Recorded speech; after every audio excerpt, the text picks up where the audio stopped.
where do you want to go? What impact do you want to have?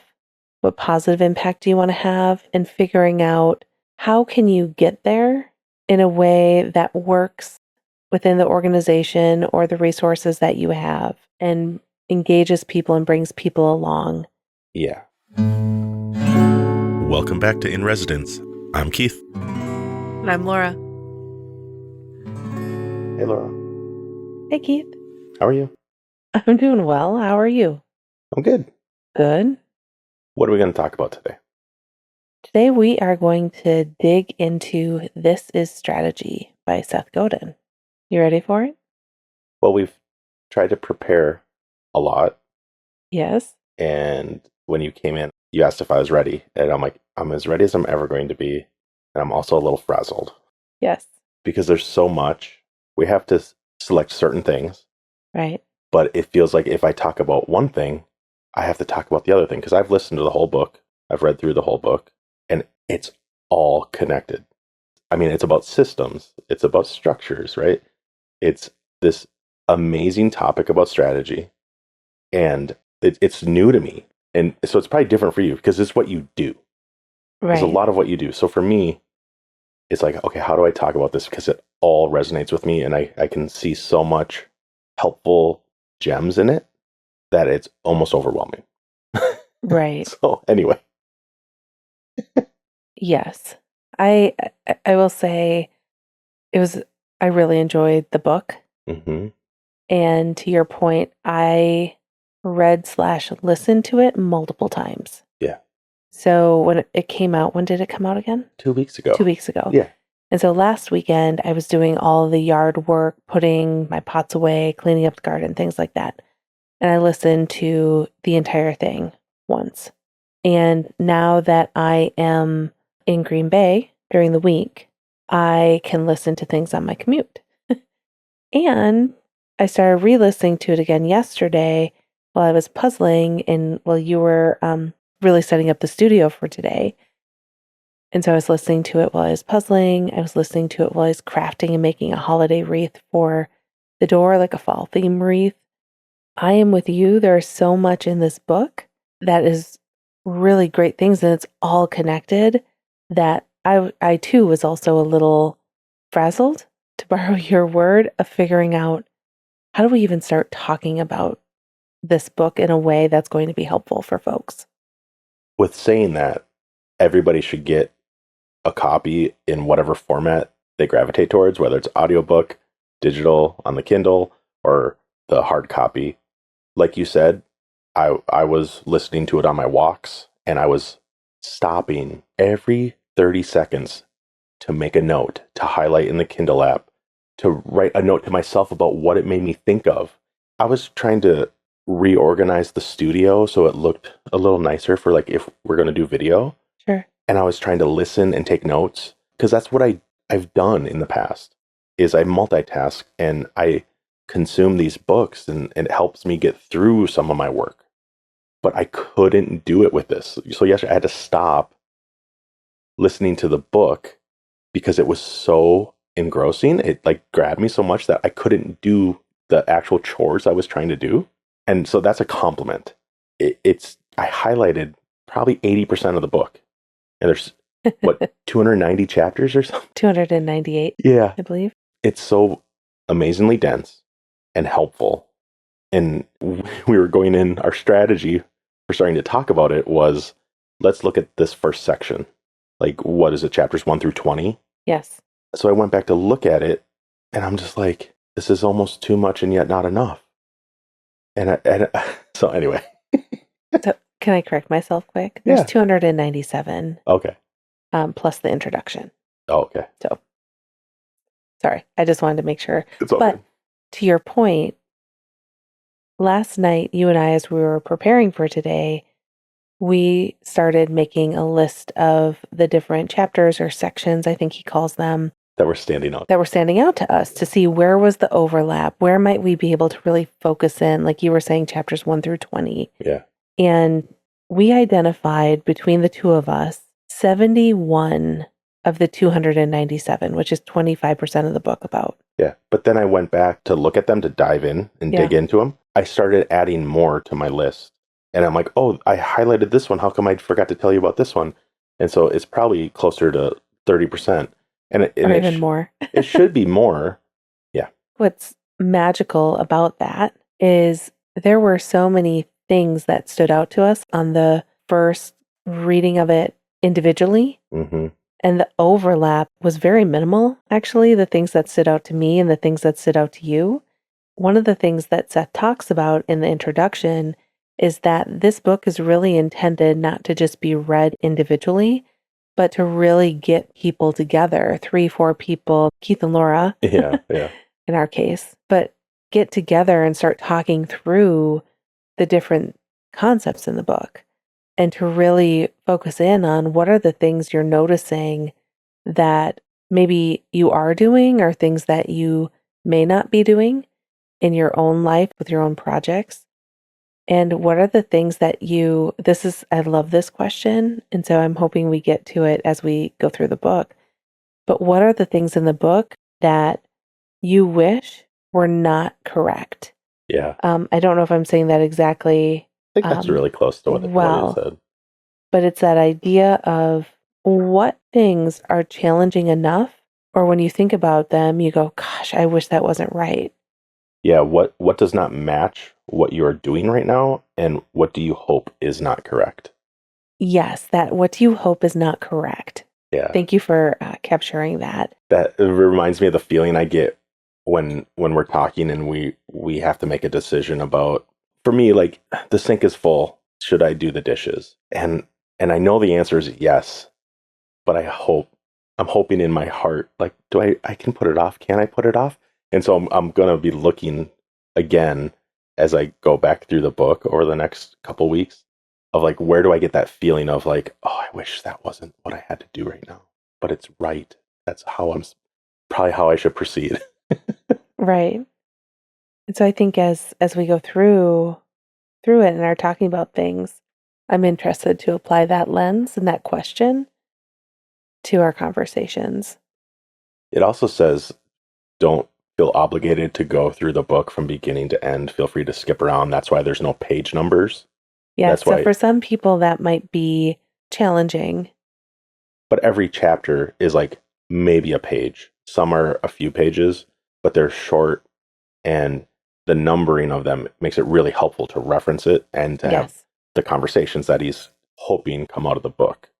Right. And I mean, I will say, at first, not having page numbers for me felt a little too open-ended, too flowing, but it gives you the opportunity to sink into the ideas without having to label them and categorize them in a kind of I don't want to say a time bound, but in a certain boundary. Does that make sense? I don't know. I thought it would bother me at first, but it ended up being a little bit more freeing than I thought. I've heard a high percentage of people that read his books now do it on the Kindle or listen to them, and there's no page numbers while you're doing that.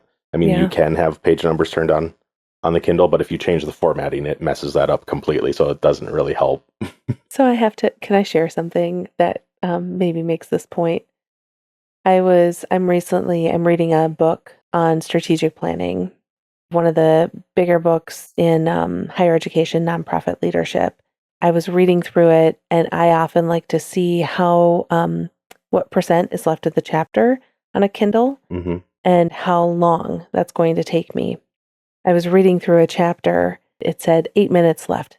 I'm like, okay, I can finish this chapter and then go and do something else or go back to responding to emails or get lunch, something like that. Well, I would get to about the percent and it would say adjusting to your reading speed. And I'm like, okay, so what? If it's 8 minutes, maybe it'll go up to 15 or maybe it'll go down to 4. I don't know. It went to 32 minutes. Oh, no. And I wasn't going slow, but it was that idea of it gave me no indication of how much content was ahead of me or behind me. So I couldn't even have that be a valuable indicator. So the page numbers, although it can be helpful, in that case, I couldn't believe it when it's shifted to 32, 33 minutes. I'm like, I've already been reading for about 20. It's hilarious that you're looking for indicators of like how much Of longer. progress. Yeah. Progress and that's me as a reader yeah. too. But that was not a succinct book. I would say this is strategy, is very succinct and clear and moves along quite easily. Anyway. So he also released like a limited edition chocolate bar with Eskenazi chocolate. Yeah. And it's really well done. It tastes good, and it's got like all kinds of like little quotes from the book on it and stuff. What you were just saying made me think of like this little quote on the back that says, "Going faster is useless if you're running in the wrong direction." Yeah. And it reminds me of kind of how you're thinking about how far am I and am I getting done, but also there's kind of a deep cut where I brought up a story of like when we were lost driving around one time and you just started going faster and I'm like, where are we going? And so like I opened this and saw that and I just started giggling because I hadn't read the book yet. Yeah. And it just made me think of that. But the other thing right under there too is like this book I think is going to help me go in the right direction. Sure. And move forward. So that's really why I brought that little quote up. So should we dig into it? I think we should. All right.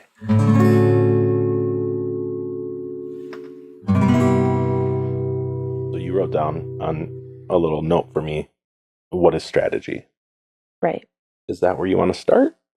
I think we start talking about what is strategy. Okay. So since that is part of what you do day to day, do you want to start? Well, that was a nice little handoff there.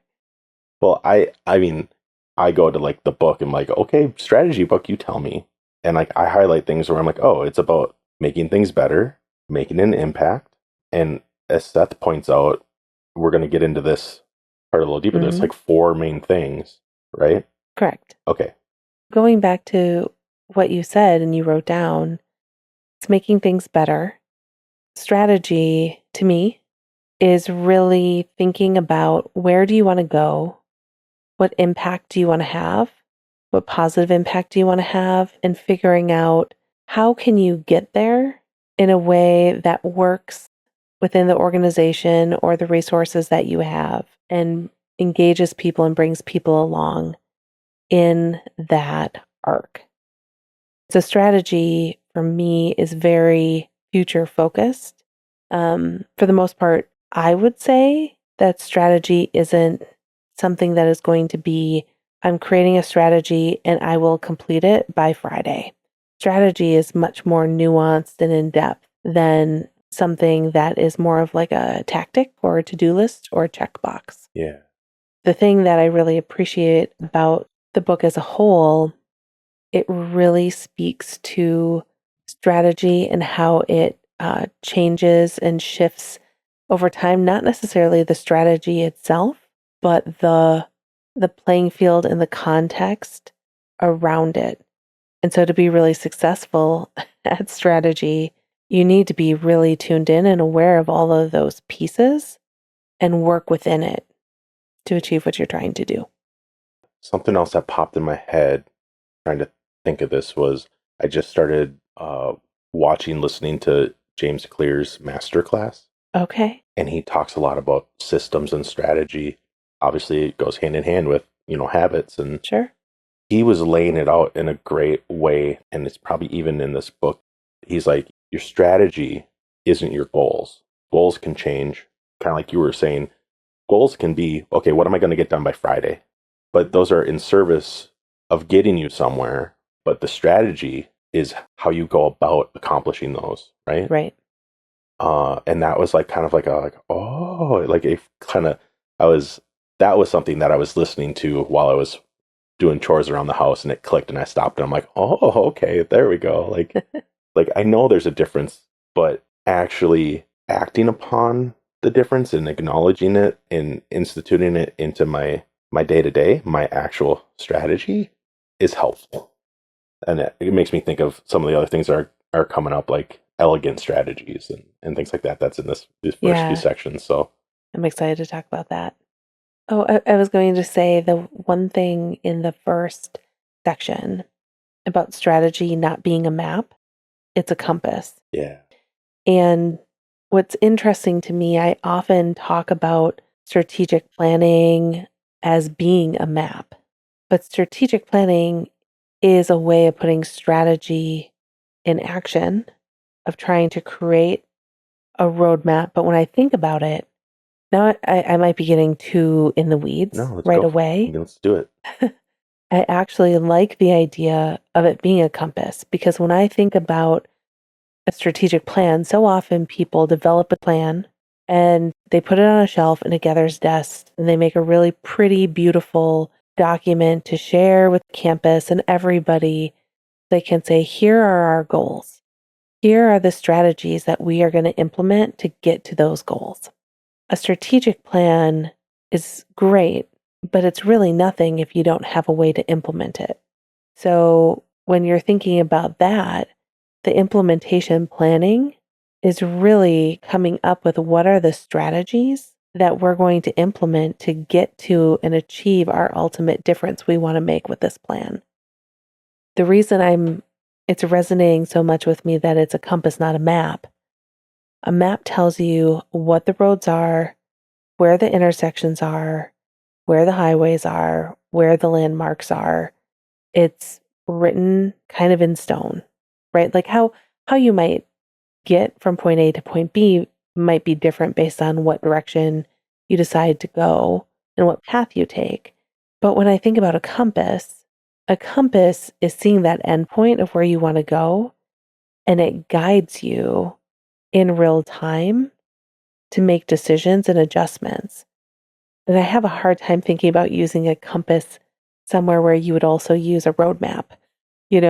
Like I always think about using a compass in a woods, and maybe it's because we grew up in and around woods.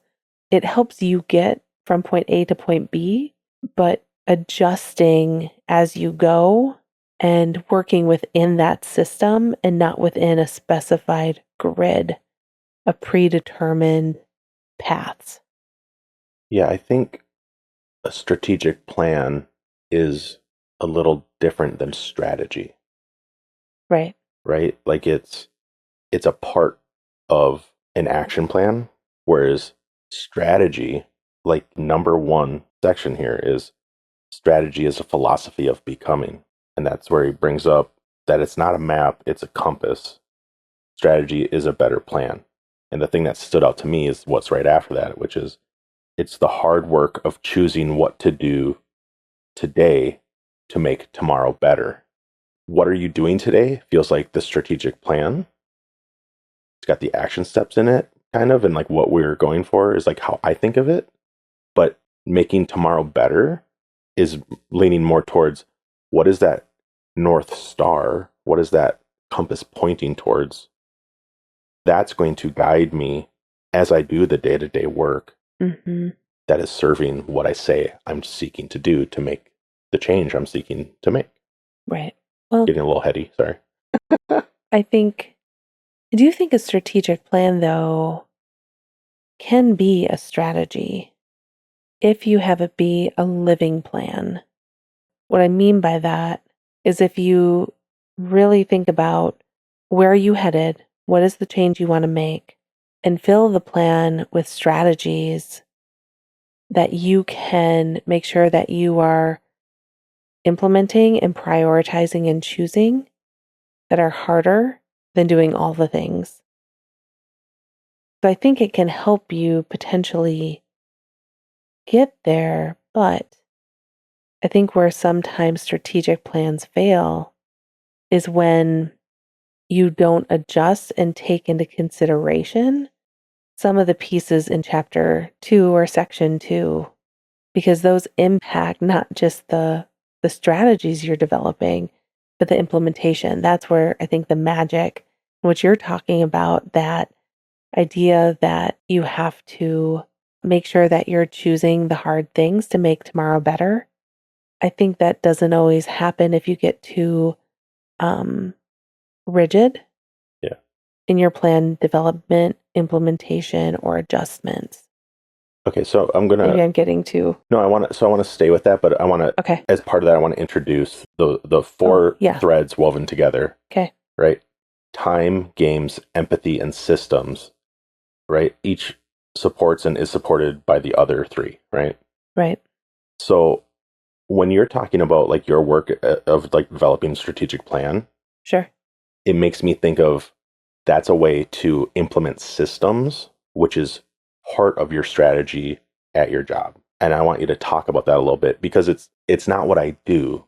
And so I'm learning all of this and thinking of strategy as a way of becoming. Like that resonates with me because I'm all like in my head and like I love the way it makes me feel to think that, but you like do the tangible work of building structures and scaffolding so that systems can thrive and use all of these things to make a difference in the world, where I'm very much in my head and thinking, how can I make a difference? But it's all theoretical. I'm working to make it real, but you do that day to day. Right. It's a big question. So the systems, I was thinking about this in a couple different ways.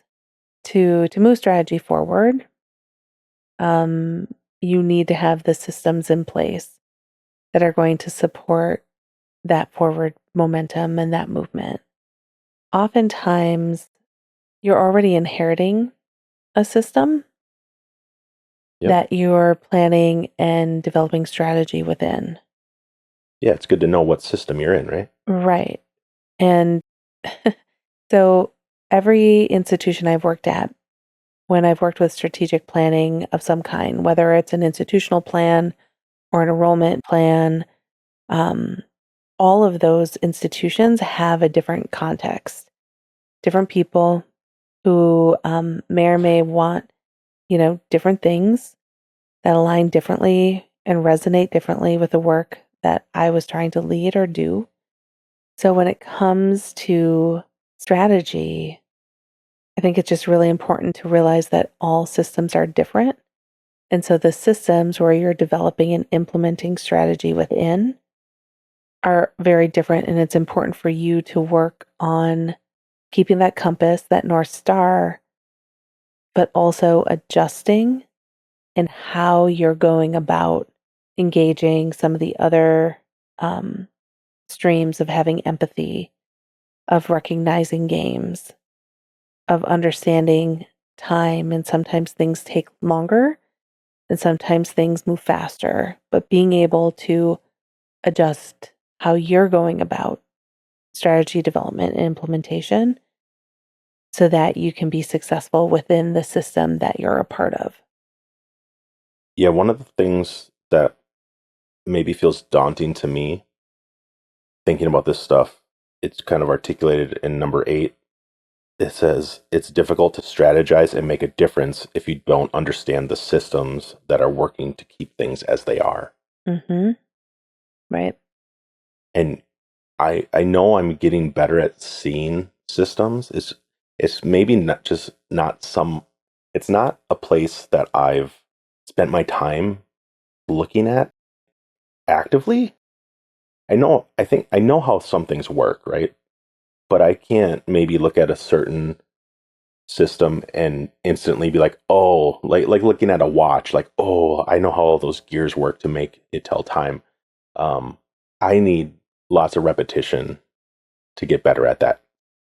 I guess it's maybe intuition, which I think he even brings up how that's not a great strategy to rely on intuition, right? And so like I have work to do to get better at seeing the systems that are at work. But he might even say somewhere that like anywhere there's a problem, there's a system at work. The first several sections here are very heavy on system. And like I said earlier, the things that I feel like in my head and my heart that he addresses are really what resonate, but I need to combine the two so that I can actually make an impact. I think I might have forgot what I was trying to say with that. I'm just saying like the system work and thinking about it, it takes a lot of effort on my part And so if I'm missing something, feel free to jump in.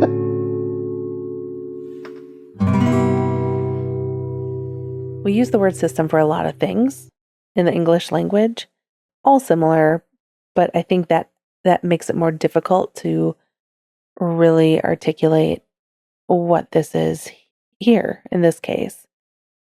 One of the definitions that Seth used was they're built through interactions with others. Yeah. He brings up the solar system. Right, he does. And the gravity. And I remember hearing that and I was just like, oh, these unseen things, these unseen forces. Yeah. I need to start getting better at seeing them. Right. And I mean, even just thinking about a system, if you think of like an ecosystem, all ecosystems have something in common. If you think about different areas, so like a swamp, Yeah. right? A swamp would have like marshy lands, it would have animals, organisms, things that are interacting with each other that make it work, where they can feed and be fed. It all works within that ecosystem. Yeah. So other ecosystems perhaps may have animals that interact with each other, organisms that interact with each other, flora, fauna. So like a rainforest, right? It has different cool It has animals. different types of the things that you're talking about. Correct. What is your point? My my point is that systems are built on interactions between things. Yes. And so ecosystems are also built on interactions with things, but can also be very different. So I think that's something that's important to consider at how closely, and he even says braided, or I think he calls them supportive elements or uh, strategy is with systems. I think that's just really important to know that as you're developing and implementing a strategy, the system you're working within or building is always going to be different and unique. Yeah, being aware of that. And then also like being aware of the games that are being played within it. And if you're going to be talking about games, obviously it comes up infinite and finite games, right? Right? And they're going on whether or not you recognize them or not. And I need to get better at recognizing them so that I'm aware, so that I'm more informed, so I know how to proceed. Yeah. Well, one thing with the games that I thought was interesting, because I always think of what game are you playing? Kind of like what you're talking Yeah. about. But the thing that stood out to me in this section is he really defined games as including multiple people and having potential multiple outcomes. And that felt less competitive than more, oh, the possibilities to me. And for some reason, with the games and infinite and finite games, and maybe I'm remembering that incorrectly, it feels like there's a strand of competition through it.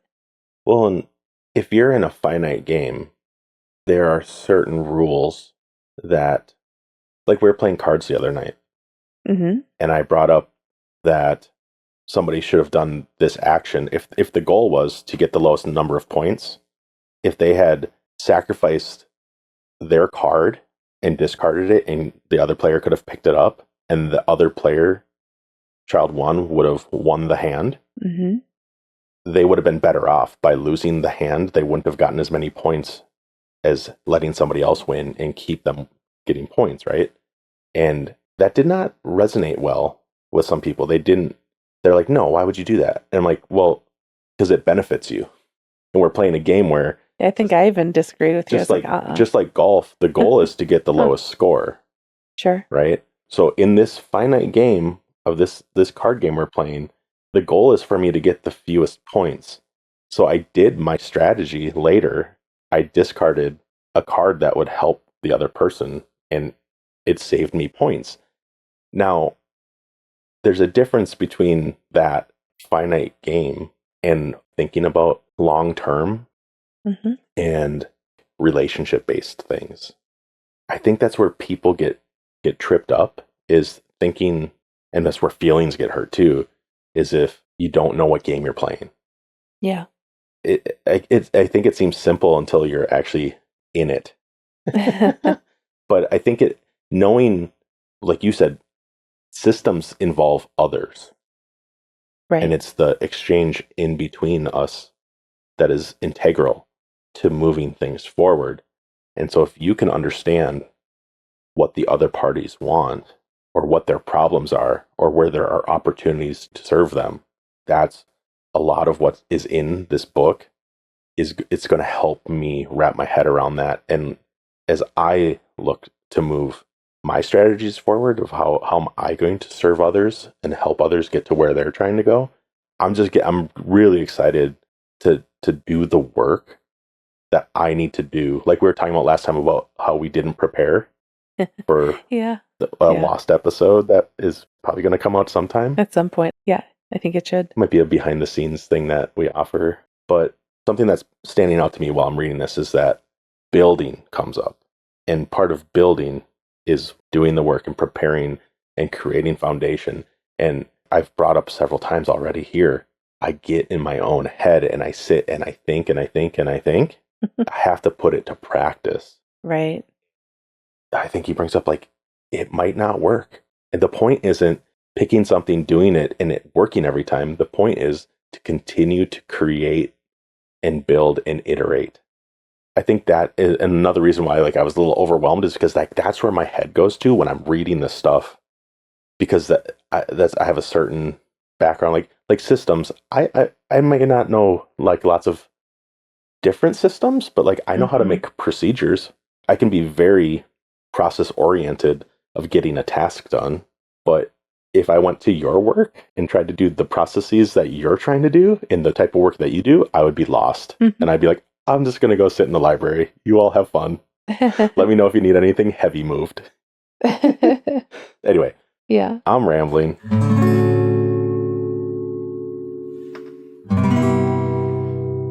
We've talked about systems. We've talked about games. Empathy. Can we talk a little bit about empathy? Yeah.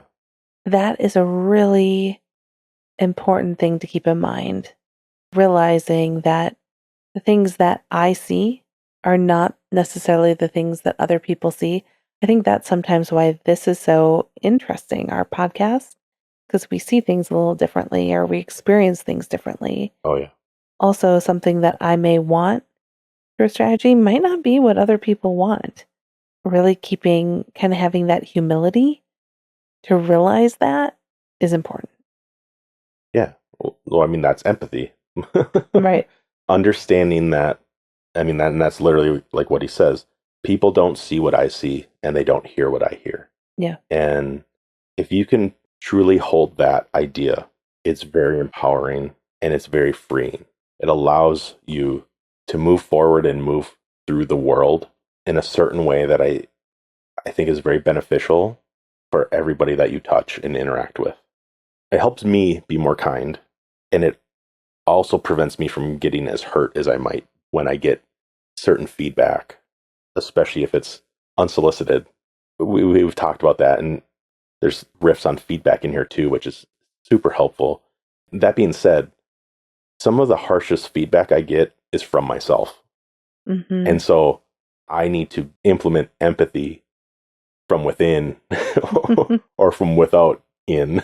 But yeah, I think I mean, the empathy and the time. Time, that's another really good one to talk about. I feel like time is mentioned in this book more than any other thing. When I searched for the word, it came up like 400 times.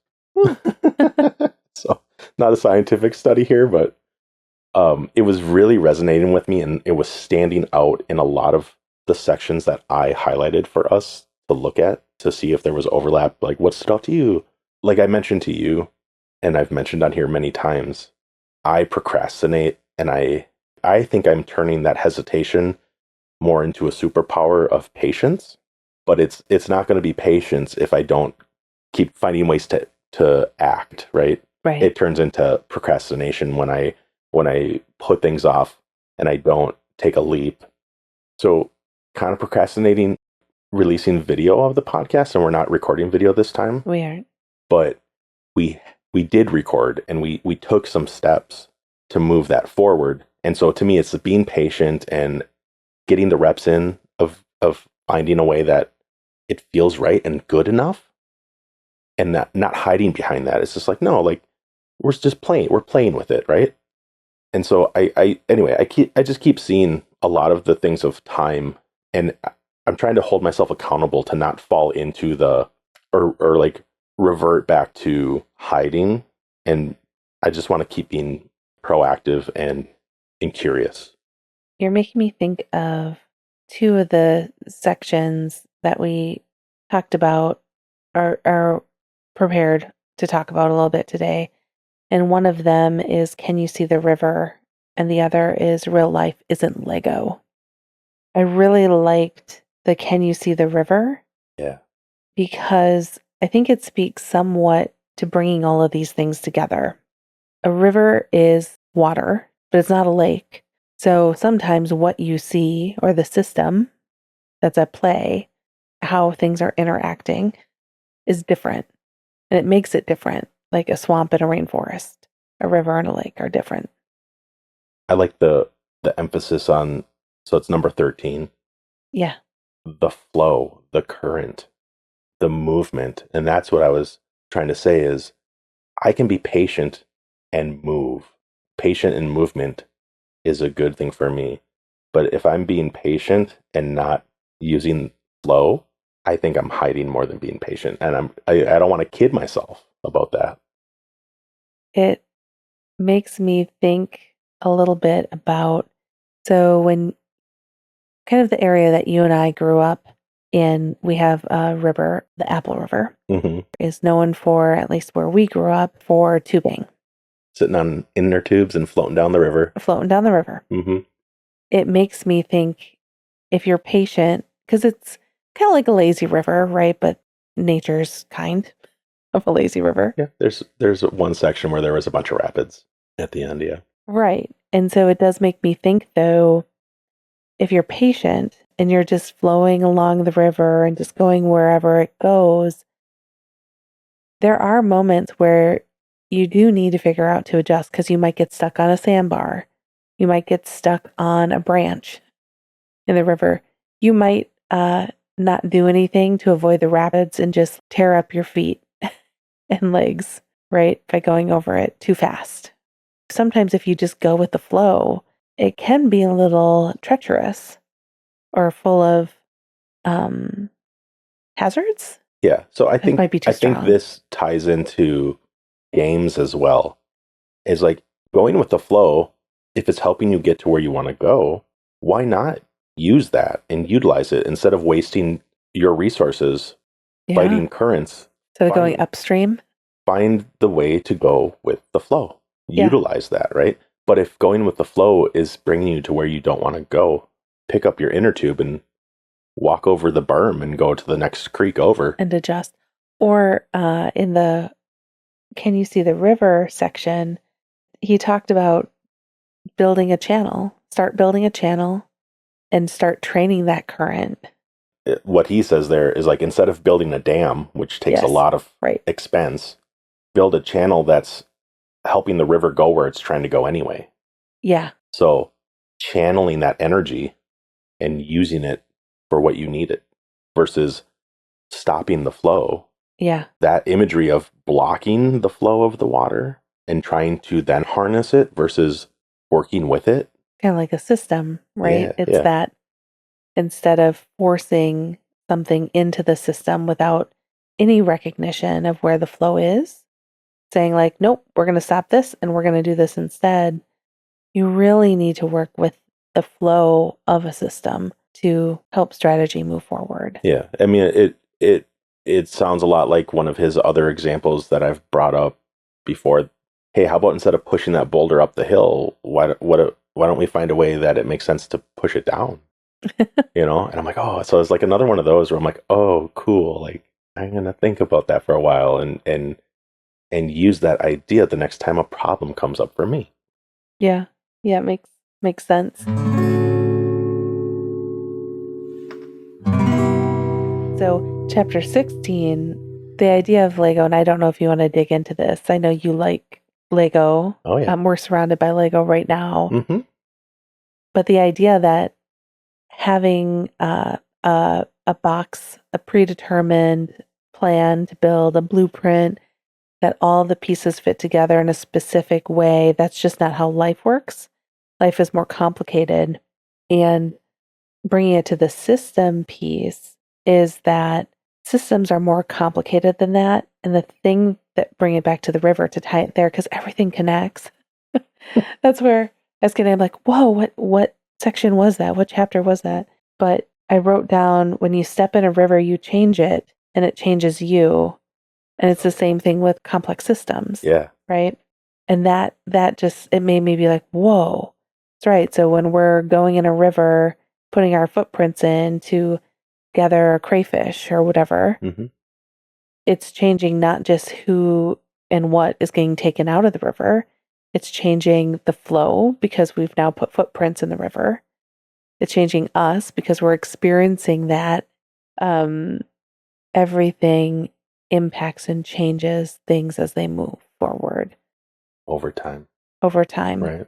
Yep. Yeah. One of the things from that section that stood out to me was him intentionally saying the part of the appeal of Lego for kids, even for me sometimes, is that the pieces either fit or they don't. And that's not like the real world. Like, that's not realistic, right?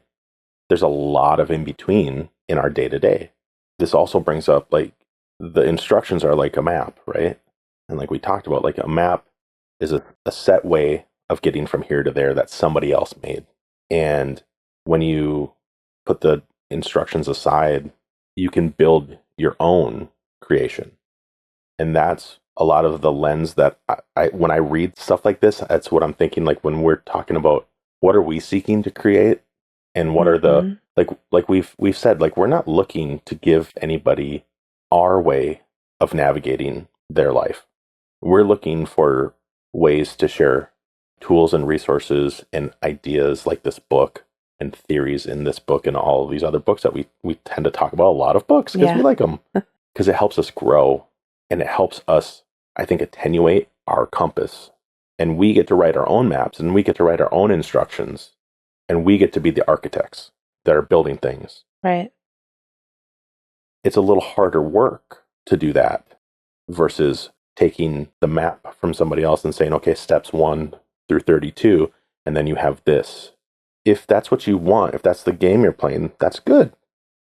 I'm more interested in designing my own map for me, and I can erase it and rewrite it however I want. And so when I see things, this chapter, what stands out to me, I get to build it. I get to decide if I want to follow the instructions or if I want to call an audible and say, you know what, I'm not going to do that because I'm going to do it this way, you know. And there's a time and place for both. But I think a lot of people like you and me are realizing, I don't really want to follow the map that everybody else is saying I should follow. I want to design my own. And so, I mean, I don't know how that was my note from this 16, but that's what came up. Well, I mean, I think that's fair. Even so, I just completed a fall wreath for our front door. Yeah, you're crafting. I was crafting. And I watched some things on YouTube, right? But I didn't follow it point by point.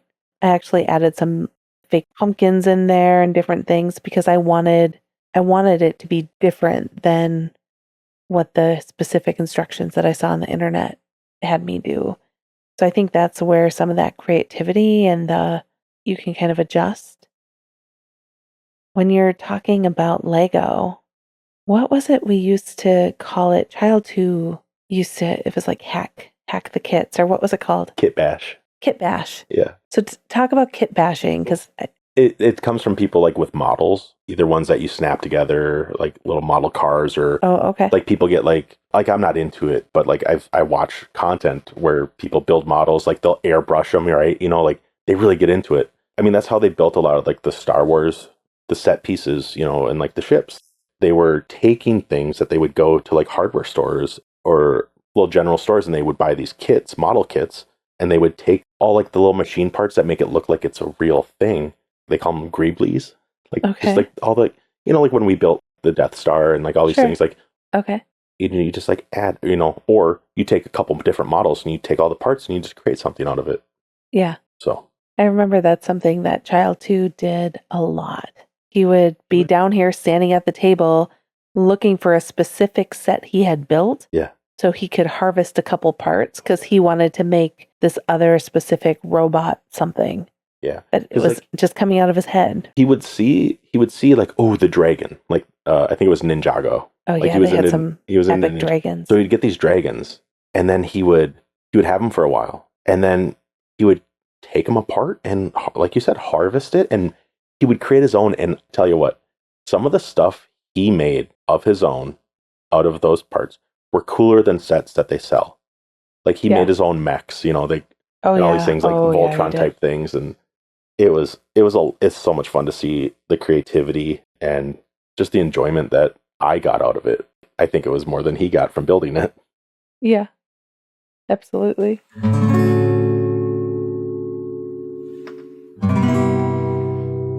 Okay, so let's wrap it up with talking about elegant strategies. Yeah, That sound good? yeah. 6 and 7.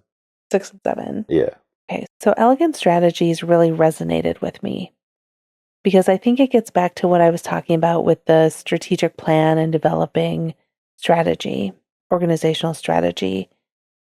Because, and I'm going to quote this because I thought it was helpful, elegant strategies use systems. Even when they set out to change the system, they don't fight it directly, but use the system as the tool to change the system. I really like this, and it spoke to me because I believe that this is one of the best ways to make change happen in a way that brings people along so it can be successful at being implemented. So it made me very excited to see this because really working within the system, interacting with the complexity of the people, knowing whether or not, knowing that they don't necessarily see it like you. So you need to bring them along. You need to be patient and let it play out and have have empathy time, have empathy. for what they see. Yeah, Exactly.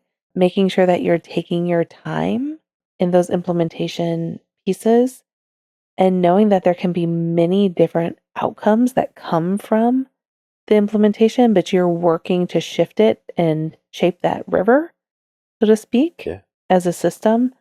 That only is going to build trust and get people wanting to be part of the work that you're doing and implementing it.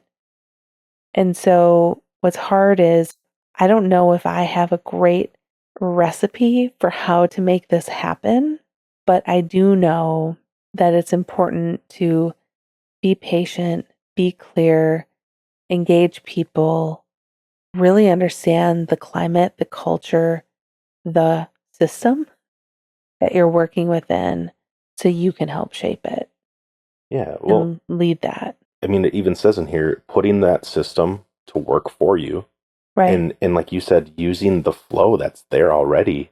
It's effective. It's efficient. Yeah. Instead of fighting the current, how can I use it to make the change that we need to make? Again, it all fits together. And for you saying you don't have a recipe, I would ask, well, how do you go about doing what you're doing? hmm When I've worked with strategic plan implementation, that's kind of where I'm coming at because that's where a lot of the strategy plays out for the organizations that I'm a part of. A lot is getting to understand and know the context and the culture, getting to know the people, knowing what matters to them, what worries them, what keeps them up at night, understanding what resonates with people, what doesn't make sense. That's one of the biggest ways that I have found to move things forward. And then I would also say being patient. Time is a big deal. When I worked at another organization, we were trying to implement a change of giving academic programs data so they could look at their programs, understand how they were performing, and really understand how can they make changes that would better improve their programs for students and employer need. I remember, I'm laughing now, but I remember I came in as a young leader, really excited and be like, okay, we're just going to do this. This was my charge from the president, and I'm going to go forward. I'm going to develop this. I'm going to give faculty data, and they're going to be really excited about it. That was not the case. In fact, I had a grievance filed on me by the faculty within probably my first month, which was a really good learning lesson. You're making good trouble. That's good. I was making good trouble, but making a ruckus. I was making a ruckus, but it was something that I, at the time, again, this was quite a while ago, but I didn't understand coming into a system, not understanding it, and just producing what I was asked to produce, didn't have the outcome. It wasn't strategic in how I did that. So one of your strategies is building relationships. Building relationships is 100% key to anything that I do. And I value relationships and people, so it aligns really well with what I believe and how I do my work.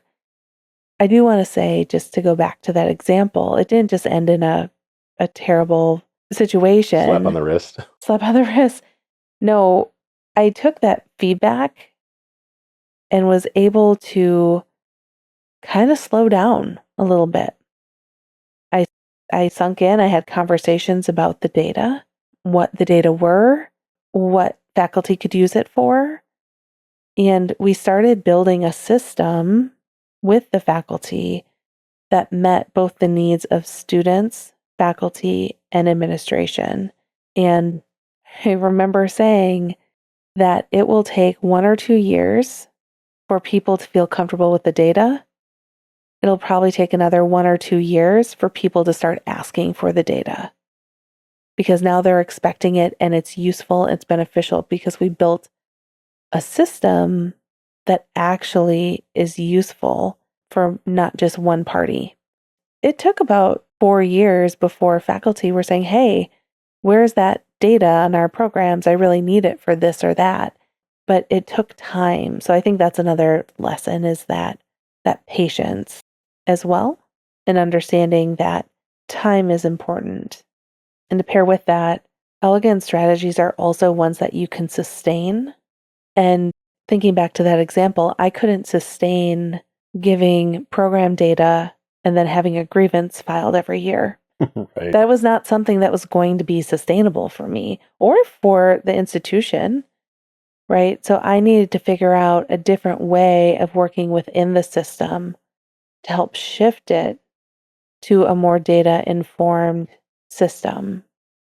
I'm sure it was like a different example here, but I've seen, as you've grown in your leadership and learned from experiences, I've seen you talk about things that like come up in this book and other books that Seth has written, and other leadership type books. And like, I think it was, I don't know what you were working on, but I just know that you came home and you're like, and I invited these people to the table and I made sure everybody here was showing up. And I think thrashing early, I think is what Seth calls it. You're really good at getting people together because you put the work in to build those relationships and to signal and show that we're building this together. Mm-hmm. And now is the time for us to discuss. And now the next phase is implementation, and seeing that shift from what you just shared to what I see more recently and over the last several years, of like when you come and you talk to me about the way that you operate, and I've heard your colleagues and other people talk about this, they're just like, we're really glad you're here.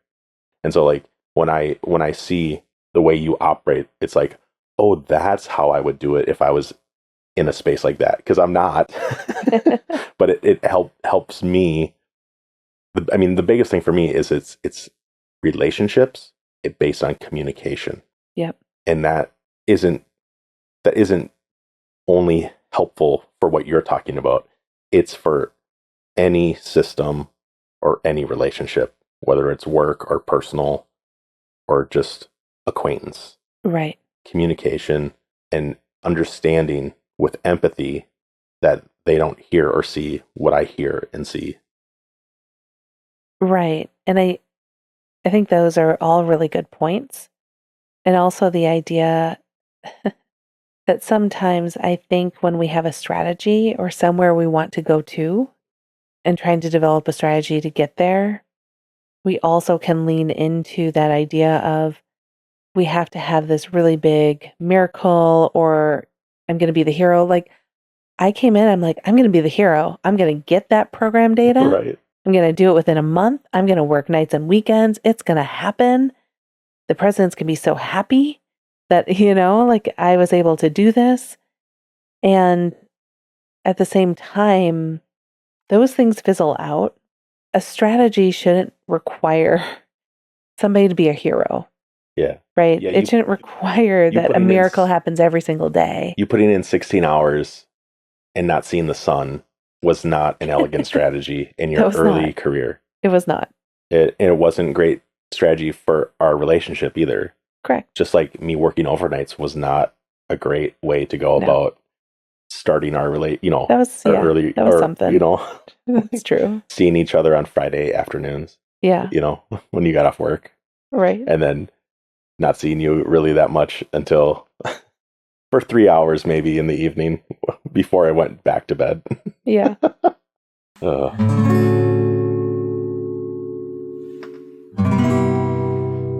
We only went through kind of our thoughts on the first 20 sections.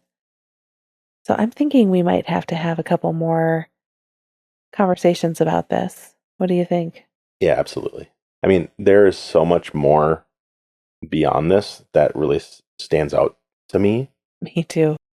Yeah, I'm just going to have to be diligent and do the work. Like part of my strategy for showing up here is that I have to do the work before the mics are on, right? Yeah. And there's so many more things in this book that I want. So there's one thing I want to mention, like as we're wrapping it up. Sure. And it was highlighted on the chocolate bar again. So I'm Oh. like, I'm the thing is like the things on here that stood out to me so much when I had the audiobook before I got the hard copies of the books. And then when I got this, I'm like, oh, he highlighted some things that really stood out to me. It just, I don't know, there's like a magic in that where it's like, oh, it resonated with me and it resonated with other people because Sure. it's on like the thing that's promoting it. So this is maybe the heart of what I'm looking for when I read a book like this. So here's the quote. I think it's from section 86. Okay. When the person you could have been meets the person you are becoming, is it going to be a cause for celebration or heartbreak? Oof. Yeah. So I feel that in my chest. Yeah. And and then it's like just radiates through my whole body. Like in a warm way or just in like a It's important. good, like checking you. This is why the thing right at the beginning, number one, strategy is the philosophy of becoming, feels a lot like that. And the thing I called out is the strategy is the hard work of choosing what to do today to make tomorrow better. And that's the same as when I meet myself. Am I going to celebrate or am I going to be disappointed? There is a path forward where I don't regret time wasted or choices I've made. Yeah. It's simply, what am I going to do now to move forward and make things better? That's what I'm working on for me, for you, for our family. And I want to help other people do that for themselves. Yeah. Using their own compass, building their own instructions, right? Because it's not one size fits all. The ecosystems that we build, they're specific to us, and that's good and that's okay. So I think I'm looking for, how do I design a better future? And that starts today, setting up tomorrow. I like that. Yeah. Anyway, how about you? You got some final thoughts? Just thinking about really what is your North Star, that strategy really is your compass, that it doesn't always have to be written down in specific directions on a map. I think that's really important because having strategy and implementing strategy take that flexibility, the humility, the working within the system that you may or may not see fully. I'm really excited to dig into this more. We can get to where we want to go through strategy. It's just figuring out how do we navigate that in a way that is sustainable. Most people that are listening to this probably have the book. Okay. Yeah, that's fair. So to wrap it up, I would read number 17, Two Myths About Systems. I think it speaks really well to where we're ending, which is we don't have unlimited power, but we are powerful. And with time and focus, this is how this section ends, we can find the leverage to alter systems we care about. Mm, So check that out again. And if you don't have the book, it's amazing. this is strategy. Pick up a copy. All right, let's get out of here. Sounds good. All right. Thanks, everybody. Thank you. Bye. Bye. Love you. I love you. Strategy.